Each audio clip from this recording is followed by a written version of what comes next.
son zonas de sierra, como todos conocemos, donde hay el 60% de incidencia de pobreza, pero el agua que de allí sale genera beneficios en la zona baja, donde se generan los mayores ingresos de Perú.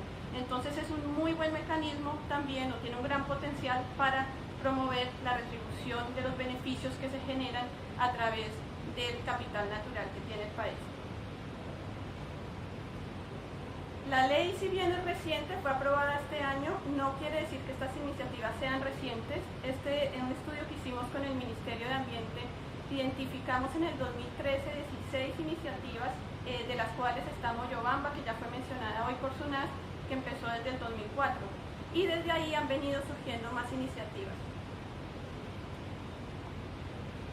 Todas apoyadas desde diferentes sectores, desde diferentes ONGs, cooperación internacional, y yo creo que el mensaje aquí clave para iniciar es que la mayoría de las iniciativas surgen desde procesos locales, desde la sociedad civil, y ahora el gobierno, a través de su nivel nacional, a través de la ley, quiere tratar de ayudar a que estas iniciativas lleguen realmente a una implementación. ¿Qué hay que hacer para llegar a una implementación? En este estudio veíamos que hay diferentes fases que las iniciativas tratan de cubrir. Es hacer un buen diagnóstico, cómo está el sistema hidrológico, por ejemplo, en las cuencas, llegar a acuerdos, negociar e implementar. Implementar entendiendo como el momento en el que ya hay una recaudación de fondos y una inversión de esos fondos para poder proveer los servicios ecosistémicos. Cuando vimos qué estaba pasando en las iniciativas aquí en Perú, encontramos que nada más 3 iniciativas habían llegado a la implementación, independiente si haya sido exitoso o no, pero ya ocurría una recaudación y una inversión de estos recursos. ¿Qué está pasando para que pudiéramos llegar a la implementación? ¿Cuáles son los cuellos de botella que hay en el país actualmente? Y muchos tienen que ver con cosas que ya se han mencionado. Lo que encontramos es que la mayoría de estos limitantes son de tipo institucional, que ya es precisamente una de las preguntas planteadas por el Ministerio de Ambiente hoy, y es, desde el punto de vista institucional, ¿qué tenemos que mejorar para poder llegar a esos acuerdos, como ya mencionaba SUNAS? Acuerdos concretos que sean vinculantes y que también aseguren la sostenibilidad de estas retribuciones por servicios ecosistémicos. Desde el punto institucional, entonces, lo que todavía no está muy claro es, o antes de la ley tampoco estaba muy claro, es quién puede participar, quién tiene el rol de supervisar, cómo se recauda, quién puede aportar y cómo se invierte.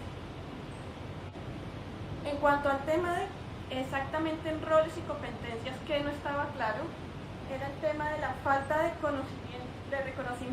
reconocimiento en la ley de estos mecanismos de retribución por servicios ecosistémicos.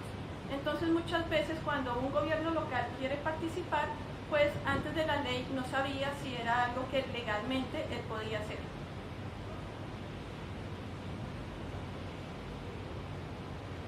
El otro es pues que no había ningunos lineamientos formales de cómo implementar estos mecanismos, ni tampoco se sabía quién debería dar esos lineamientos. Entonces, como bien yo decía, muchas de estas iniciativas surgen desde lo local, desde lo social. Cada una trata de buscar esos lineamientos, de plantearlos, pero llega algún momento donde ya no se sabe cómo hacer los acuerdos, quién tiene potestad de hacer qué, cómo se deberían generar los contratos, y ahí es cuando se busca, bueno, ¿dónde hay lineamientos? Y no hay lineamientos para eso. Y quién tiene el rol, o quién tenía el rol en este momento, cuando hicimos en el estudio en el 2013, no era claro quién debería supervisar y promover estos mecanismos.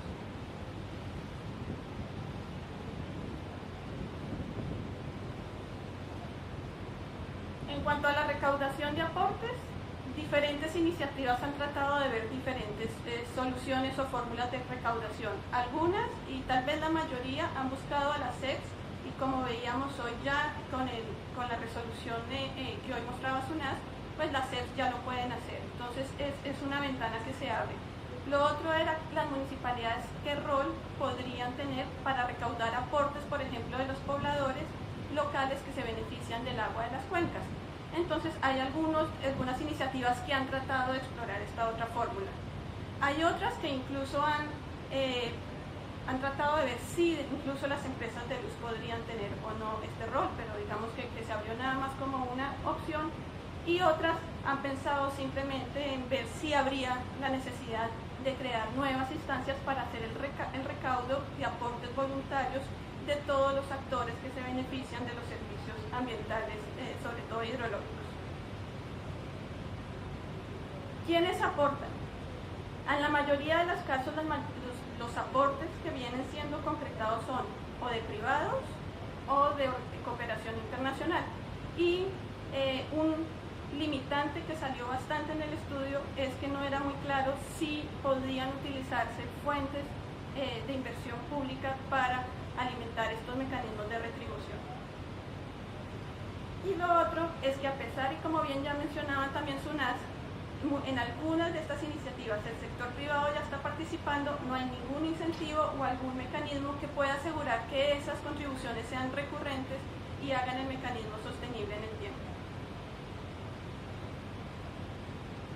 ¿Cómo se invierten los recursos? Y yo creo que acá es una de las principales cosas que yo creo que se deben trabajar en el reglamento de la ley, y es: ¿pueden los gobiernos locales o regionales establecer mecanismos o esquemas de retribución por servicios ecosistémicos y establecer a su vez regímenes contractuales con quienes proveen? Es decir, ¿quién genera ese contrato o esa relación vinculante donde quienes reciben una retribución realmente se comprometen y hay forma de verificar que sí realmente están contribuyendo a la conservación de los servicios ecosistémicos? Entonces, los gobiernos deberían tener este rol y podrían hacerlo, podrían generar acuerdos vinculantes con los proveedores de los servicios ecosistémicos.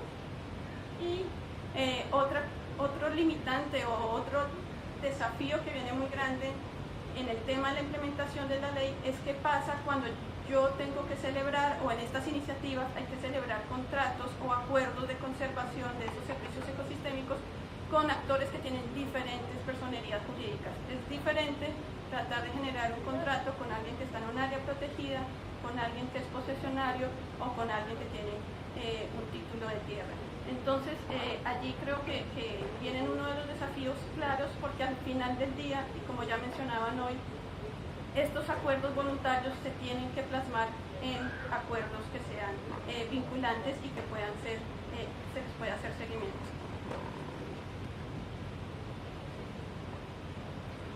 En cuanto a la gobernanza de los esquemas, bueno, finalmente, y es lo que estaban hablando hoy Roger al inicio, también en el caso de la SUNAS, cómo se toman las decisiones frente a cómo se invierten esos recursos que se han logrado recaudar gracias a estos acuerdos voluntarios entre contribuyentes y retribuyentes en los esquemas de retribución por servicios ecosistémicos. Surge la pregunta que ya la planteó Roger, es si debería haber algún vínculo con los consejos de cuenca o comités de cuenca donde existan, y donde no existan, si realmente pues hay que comenzar a crear estos comités gestores. Y ahí viene la otra pregunta: ¿hasta dónde viene el comité gestor? Si el comité gestor debería también tener personería jurídica o no, es uno de los principales preguntas que han surgido también en este estudio, para poder también canalizar los recursos y desembolsarlos a los retribuyentes por servicios ecosistémicos. Entonces, las iniciativas que han surgido desde lo local han venido tratando de generar estas salidas, pero en algunos puntos es donde creo que el nivel nacional puede ayudar muchísimo en dar ideas de cómo deben ser esos contratos según la personería jurídica de las personas, y cuál es el rol finalmente de los gobiernos locales y regionales como promotores e incluso implementadores de estos mecanismos. Sin embargo, bueno, hay algunas cosas que con la ley se comienzan a aclarar muchísimo, y yo creo que vale la pena destacar en este espacio cuál es la contribución de la ley. Lo primero es que le da legitimidad a todas estas iniciativas que han surgido desde lo local, desde la sociedad civil, se reconocen y le abre el espacio al sector público para participar. El otro define qué es el mecanismo de retribución, cierran la posibilidad que se generen incentivos perversos, es decir, que alguien, por ejemplo, deforeste y luego reforeste para clamar una retribución. Resalta la importancia de que estos mecanismos se vinculen con otros instrumentos de planificación del territorio, faculta a los gobiernos locales y regionales a participar, Y por el otro lado establece que debe haber un sistema de seguimiento para saber qué hay en el país y cuál es el avance y la evolución de estos mecanismos.